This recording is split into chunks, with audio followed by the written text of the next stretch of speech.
Olá, meus caros, como é que vocês têm passado? Tudo bem?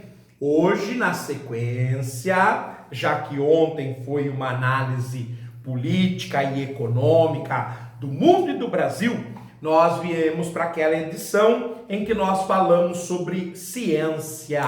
E nós vamos começar o primeiro terço com o acidente nuclear secreto de Mayak, que nós já estamos falando há algumas edições, que foi publicado na revista Super Interessante, edição 406, do mês de agosto de 2019, em que nós já estávamos analisando a situação caótica em que 270 mil pessoas, numa área do tamanho do nosso Rio Grande do Norte, foram expostas ao nível de radioatividade que é considerado o segundo pior da história nuclear, que começa em 1945. Vamos lá então. Com a ausência de moradores na região, a natureza prosperou. Ele está então continuando a reportagem, uma vez que na última nós terminamos quando as tropas soviéticas tiraram da localidade, das proximidades de Mayak, para que não houvesse problemas piores do que já estavam acontecendo para outras regiões. Logo, sem a presença do ser humano no local, a natureza evidentemente prosperou. Como aconteceu na zona de exclusão de Chernobyl, na Ucrânia. A reserva onde estou abriga mais de 200 espécies de pássaros e 455 plantas, incluindo uma orquídea que só existe aqui. Opa! Então nós tivemos uma prosperidade da vida, da biodiversidade. Evidentemente que nós vamos ter aí alguns problemas de alterações genéticas. Vamos ver o que diz o texto. A biodiversidade é maior do que em outras áreas da Rússia, conta Oleg Tarasov, biólogo-chefe da reserva. Os animais percebem que não serão caçados, então vêm para cá e se reproduzem e por ali ficam, e por isso que a população vem crescendo.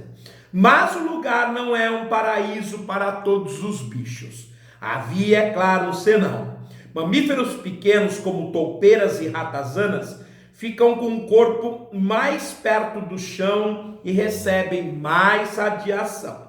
Detectamos anormalidades genéticas neles, diz Tarasov. Então era de se esperar, o mesmo aconteceu com animais e vegetais na região ucraniana de Chernobyl.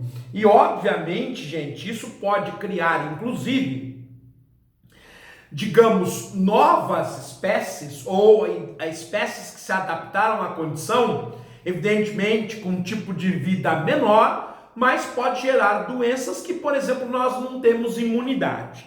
A explosão de 1957 foi apenas um episódio de uma série de grandes vazamentos radioativos em Mayak. Que situação! E pelo que nós vimos aqui no infográfico, o vazamento ele vinha desde 1949 e até 1967. Então nós tivemos 18 anos de vazamento, de contaminação. E para que vocês tenham uma ideia, porque eu estava afirmando sobre doenças que nós não temos sequer conhecimento, na região surgiu uma doença secreta que nós vamos comentar a posteriori.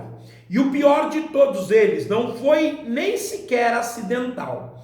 Nos primeiros anos após a inauguração do complexo, em 1949, os soviéticos despejavam água contaminada pelos reatores no rio Teka, que se tornou o mais poluído do mundo. Olha só a irresponsabilidade. Isso certamente contaminou milhares de pessoas, deformou milhares de fetos, fez com que aumentassem os casos de deficiências no local, num macabro experimento com a população. Então isto é algo que tem que ser falado, tem que ser comentado, apesar de ser tétrico, de ser triste, mas nós precisamos falar, porque se a União Soviética fez, não se esqueça que não é só a União Soviética que pode ter feito, outros países podem ter feito também. O lixo nuclear simplesmente era jogado. Nós estávamos numa corrida para fabricar bombas. Não tínhamos tempo de fazer diferente, diz Sergei Romanov, do Instituto de Biofísica de Ozersk, uma cidade militar fechada a alguns quilômetros de Mayak. Então, totalmente irresponsáveis. Isso tem que ver muito com a pressão que Joseph Stalin vai fazer sobre os cientistas nucleares para que a União Soviética tivesse essa bomba. Isso gerou um sem números de problemas, inclusive esse experimento claro em seres humanos que é Mayak. Estimativas oficiais calculam que entre 1949 e 1956 o rio Teca tenha recebido 100 petabequeréis de radiação. Gente, isso é um absurdo. É praticamente 1/3 de toda a radioatividade que foi liberado na cidade de Fukushima pós-explosão do reator nuclear por um tsunami. Além da água jogada no Teca, também houve descarte de lixo nuclear no lago Karachai e uma explosão que lançou partículas radioativas na atmosfera, totalizando 5.300 petabequeréis, 1/3 do total liberado em Chernobyl. Em Chernobyl, no entanto, a detecção de níveis de radioatividade elevadíssimos em outros países, sobretudo nos países escandinavos, fez com que eles reagissem e por isso, mais cedo ou mais tarde, o acidente foi revelado, muito embora a União Soviética tenha tentado segurar, mas já não era possível, porque naquela época havia os satélites militares, satélites espiões de alta tecnologia que detectaram o problema quase que instantaneamente. Mas em 1957, como a gente disse, não havia esse nível de tecnologia. O complexo Mayak tinha 6 reatores, Chernobyl tinha 4, e a água usada para resfriá-los era lançada diretamente no rio, que ficou fortemente contaminado por estrôncio 90 e césio 137, entre outros materiais radioativos. A única coisa que eu não gosto é ele escrever no passado. A radioatividade do césio 137, ela leva 30 anos para se reduzir pela metade. Então, gente, ele deveria utilizar no presente. Claro que se trata de uma das regiões mais contaminadas do mundo, até porque, ao contrário de Three Mile Island, Chernobyl e Fukushima, houve uma reação imediata dos governos para conter o nível de radiação liberado, o que não aconteceu com Mayak, que absurdamente liberou radioatividade durante 18 anos. Eles se espalharam por todos os 243 quilômetros do Teca e sua bacia hidrográfica. Os moradores da região nadavam, pescavam e bebiam a água do rio sem saber de nada. Pensa bem, mas aqui no Brasil a gente não pode ir muito longe não, porque os garimpeiros, eles utilizam mercúrio altamente cancerígeno, além de outras doenças gravíssimas que provoca. Eles utilizam esse material para o garimpo e, no entanto, os rios da Amazônia, ninguém sabe, ninguém mede o nível de contaminação. Em 1951, o governo soviético proibiu essas práticas, mas não deu qualquer explicação e a maioria das pessoas ignorou as novas regras.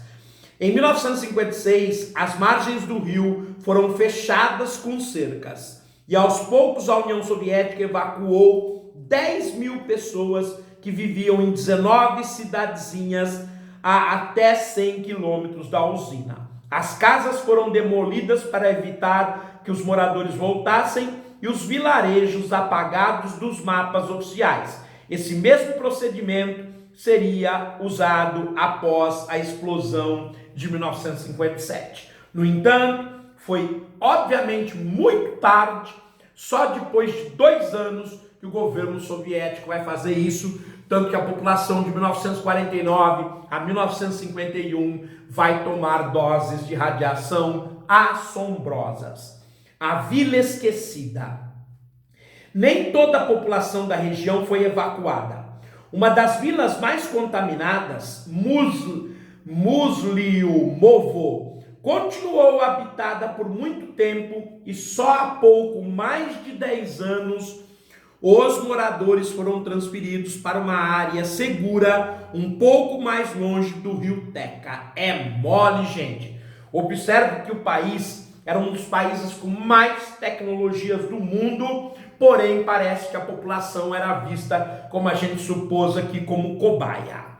Muitas dessas pessoas e seus descendentes sofrem de doenças causadas por exposição à radiação, como a gente já havia antecipado.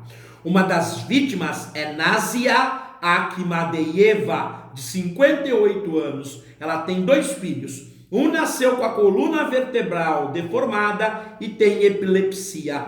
O outro sofre de hidrocefalia, um excesso de fluido na caixa craniana que causa danos neurológicos. Pois é, gente.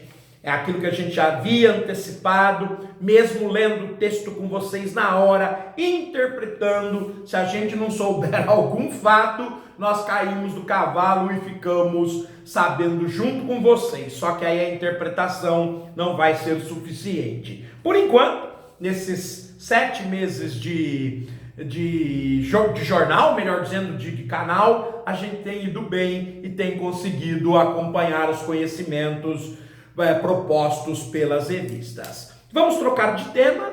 Nós estamos fazendo a conquista da Lua, segundo Salvador Nogueira, no dossiê super interessante, edição 404 de julho de 2019. Estamos muito próximos agora de chegarmos à Lua. Vamos começar a analisar o caminho para a Lua. Aqui vocês estão vendo o gigantesco foguete Saturno V, que na sua ponta levava o programa Apollo para 3 astronautas, tripulado, e que colocou 12 seres humanos na superfície lunar. Para realizar as primeiras viagens tripuladas ao satélite natural, a NASA decidiu apostar em um super foguete e 2 espaçonaves. O foguete, aqui está em inglês, Saturn V, ou Saturno V, criado por Wernher von Braun, o engenheiro nazista capturado em Peenemünde no final da Segunda Guerra Mundial, e sua equipe do Centro Marshall de Voo Espacial. Esse foguete, de 110,6 metros, foi o mais poderoso já produzido, já que ele tinha uma capacidade de empuxo de 3.500 toneladas, ou, se você preferir, o equivalente a 1.000 elefantes de pequeno porte. Aqui nós temos um esquema mostrando então as partes do foguete. O primeiro estágio, que é a parte de baixo, é a parte que mais trabalha, porque ela tem que vencer a gravidade terrestre, a atração gravitacional da Terra. Quanto mais se sobe, menor é a atração gravitacional.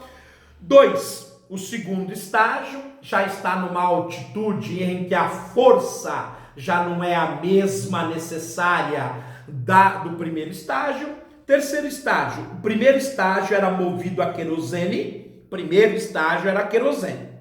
Os outros 2, a hidrogênio líquido com oxigênio como oxidante. Então, o primeiro estágio, querosene. Segundo, terceiro, oxigênio e hidrogênio eram queimados para levar a cápsula Apollo a sair da nossa atmosfera. 4, módulo lunar, LM encapsulado, ele era extraído do foguete após o lançamento, numa manobra de rendezvous, de encaixe. A cápsula Apollo se virava 180 graus, se encaixava no módulo lunar e o retirava do seu invólucro. Lembrando que a cápsula da Apollo ia até a Lua. Ela era dividida em módulo de comando, onde estavam os 3 astronautas, e módulo de serviço, onde estavam os equipamentos, e na ponta ia à frente dela, portanto, o módulo lunar, que era a nave destinada a pousar na superfície lunar. E aí ele faz essa divisão. 5. Módulo de comando e serviço, CSM, abrigava os astronautas em voo. Torre de escape, essa ponta aqui, se por acaso acontecesse algum problema na hora do lançamento, ela entrava em ação automaticamente, retirava a cápsula Apollo, o foguete explodia, mas supostamente haveria tempo para que a cápsula Apollo voasse e pousasse tranquilamente. Ejetava um módulo de comando em caso de emergência. Na outra página, nós também temos várias colunas com observações. Vamos lê-la então. Apollo. O sistema era composto por 2 naves independentes. A primeira delas dedicada ao voo entre a Terra e a Lua, era o módulo de comando e serviço. A segunda, focada apenas em pouso e decolagem na Lua, era um módulo lunar. Então vejam, inclusive em escala, observem os 3 astronautas, observem o tamanho da cápsula Apollo, o seu grande foguete. Essa ponta aqui era o módulo de comando, onde ficavam os 3 astronautas. Essa parte maior, esse cilindro, então essa parte cônica em forma de cone, era onde ficavam os 3 astronautas. A parte maior cilíndrica era onde ficavam os equipamentos. A parte cônica, o módulo de comando. A parte cilíndrica era o módulo de serviço. CSM, módulo de comando e serviço, abrigava até 3 tripulantes. Ao fim da missão era ejetado. O módulo de serviço responsável por propulsão, suporte de vida, oxigênio e água, e a única parte a retornar à Terra era a cápsula do módulo de comando, feita para resistir ao calor da reentrada atmosférica. Então, próximo de terminar o voo, bem perto da Terra, era descartado essa parte cilíndrica, que é o módulo de serviço, e pousava somente na Terra o módulo de comando. O módulo lunar, LM, parecido com uma aranha. Veja o módulo lunar, veja na escala os 2 astronautas. Com capacidade para 2 pessoas, servia para realizar o pouso na Lua. Era dividido em 2 partes. O estágio de descida, que permitia o pouso, e o estágio de ascensão, que abrigava os astronautas durante sua estadia em solo lunar, e era a única parte do sistema a retornar da Lua. Então vejam, existe uma parte aqui embaixo, que é o módulo de descida, e esta pequena porção, um módulo de ascensão. Então, ao pousar na Lua, ficava na superfície lunar. O módulo de descida, só subia o módulo de ascensão. É isso que o texto quer dizer. E aí a gente agora vai olhar a missão lunar passo a passo. É o item 3, toda a trajetória. Vamos então analisá-lo.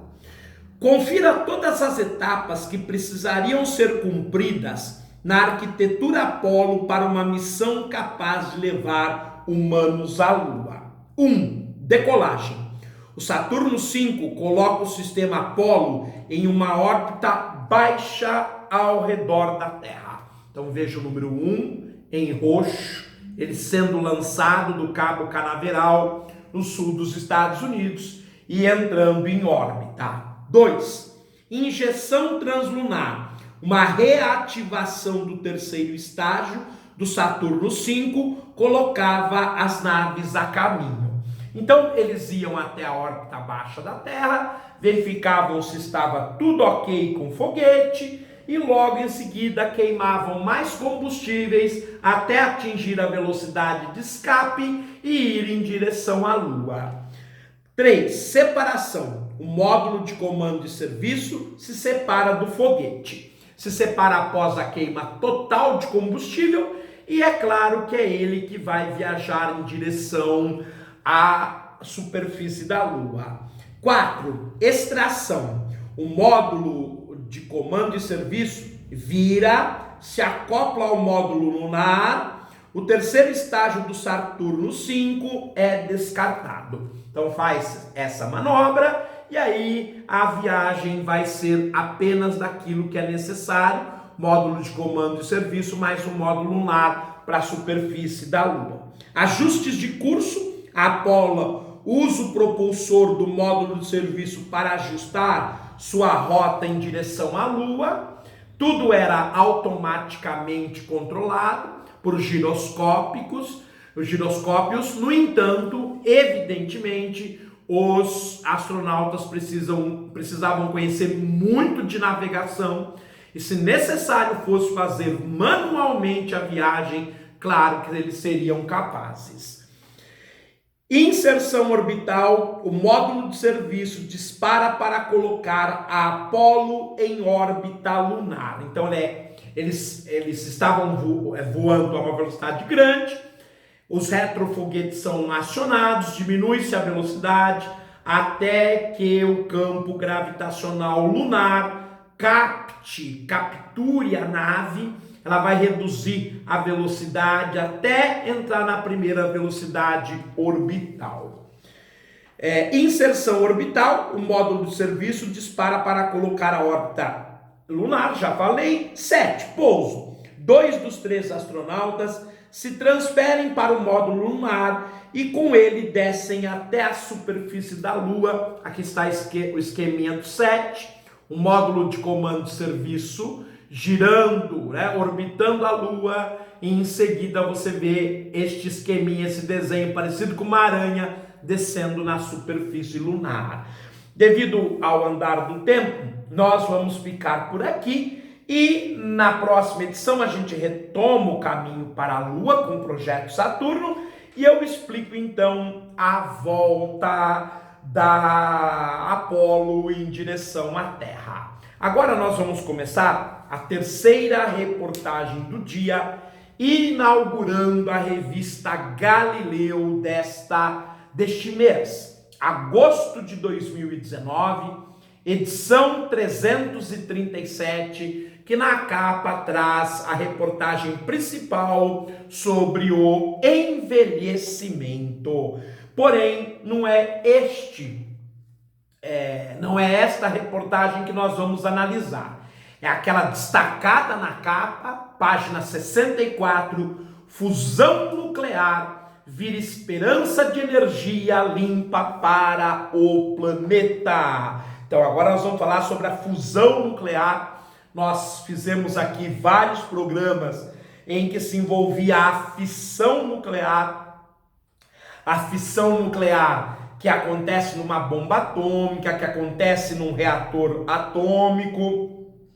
Agora nós vamos analisar uma reação diferenciada, que é a fusão nuclear, que acontece no interior das estrelas, que acontece no interior do Sol. E por que o homem está buscando desesperadamente controlar a fusão nuclear, que não é fácil, já que as temperaturas são elevadíssimas, o campo magnético para conter o plasma ele também é muito caro de ser mantido, de ser obtido e mantido, mas se conseguíssemos um dia um reator mais barato do que nós gastamos, obviamente ele vai gerar para nós energia limpa e renovável, a matéria mais abundante do universo, que é o hidrogênio, já que na reação de fusão nuclear, 4 núcleos de hidrogênio se fundem e formam um núcleo de hélio, liberando uma quantidade de energia muito grande. E aí, a reportagem é do AJ Oliveira, a edição é do Tiago Tange e o design e ilustrações da Mayra Martins. Fusão é a solução? Pergunta o artigo. E aí, já na capa, nós temos um esquema da fusão nuclear, obtida num reator de laboratório. Vamos ler. Cientistas estão a alguns passos de viabilizar a fusão nuclear, uma fonte de energia limpa e abundante, que é a mesma responsável por alimentar as estrelas do cosmos.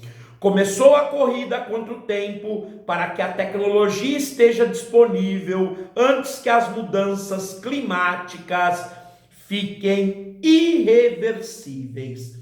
E aí ele faz aqui um esquema, de um reator nuclear que, segundo a reportagem, atingirá 150 milhões de graus Celsius.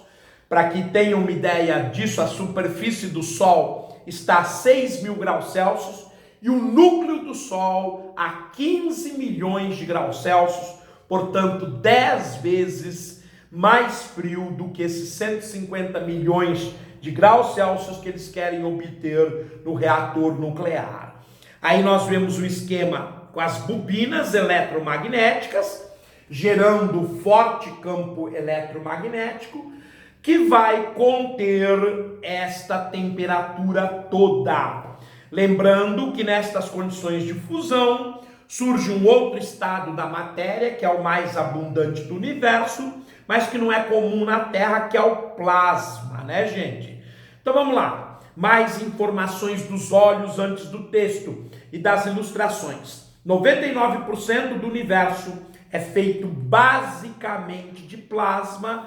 Como eu disse a vocês, é a matéria mais abundante, o estado da matéria mais abundante no nosso universo. Vamos lá. No começo era o átomo. Relembre a estrutura das unidades básicas da matéria. Existem dois meios de extrair energia dos núcleos atômicos.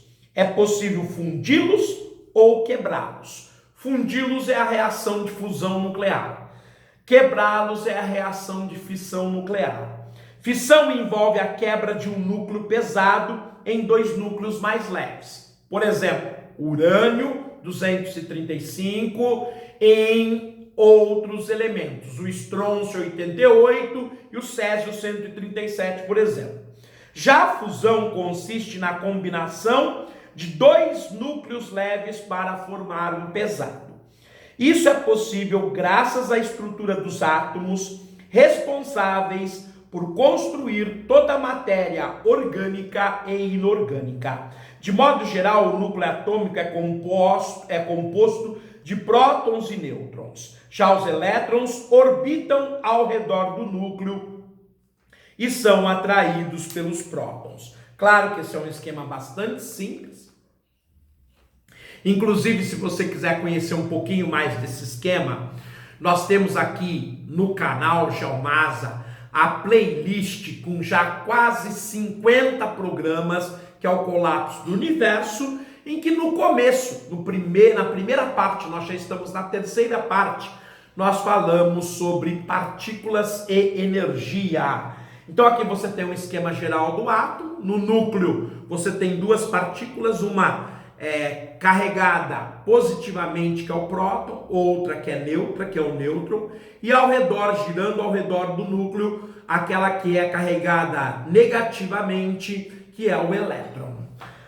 Elétron, ele traz o elétron com sinalzinho de negativo, partículas negativas. Próton, ele traz com sinalzinho de positivo, partículas positivas. Nêutrons, partículas sem carga.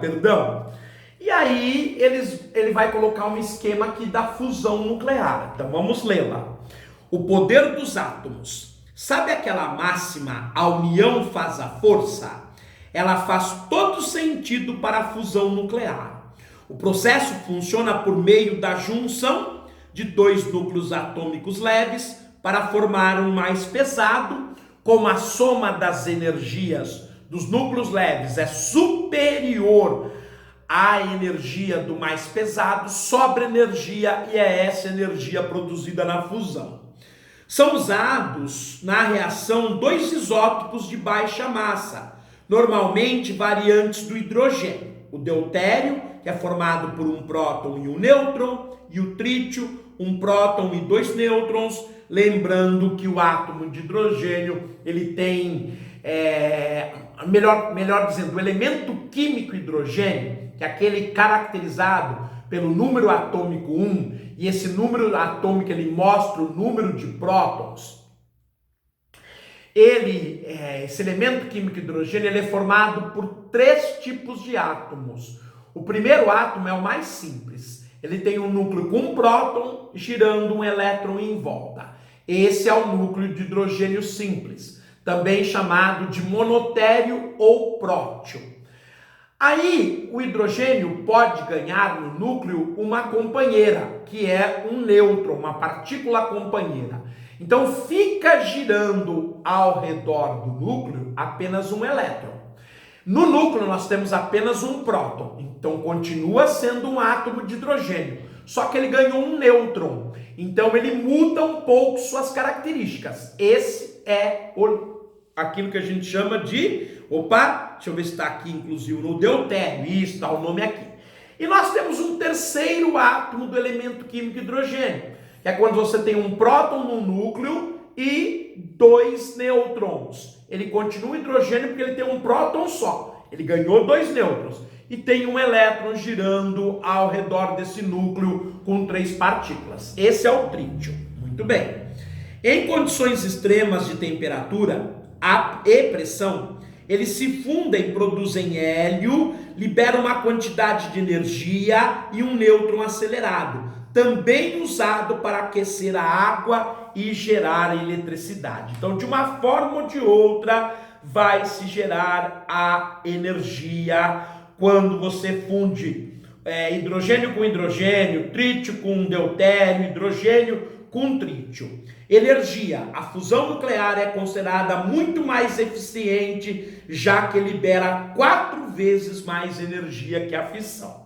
Além da produção de energia, a reação que ocorre no reator gera subprodutos, hélio e um nêutron acelerado. Esse nêutron acelerado ele é utilizado para a geração de energia, pois ele aquece a água. Bem, gente, nós vamos ficando por aqui, estamos bem próximos do nosso tempo. Um forte abraço, fiquem bem, até a próxima.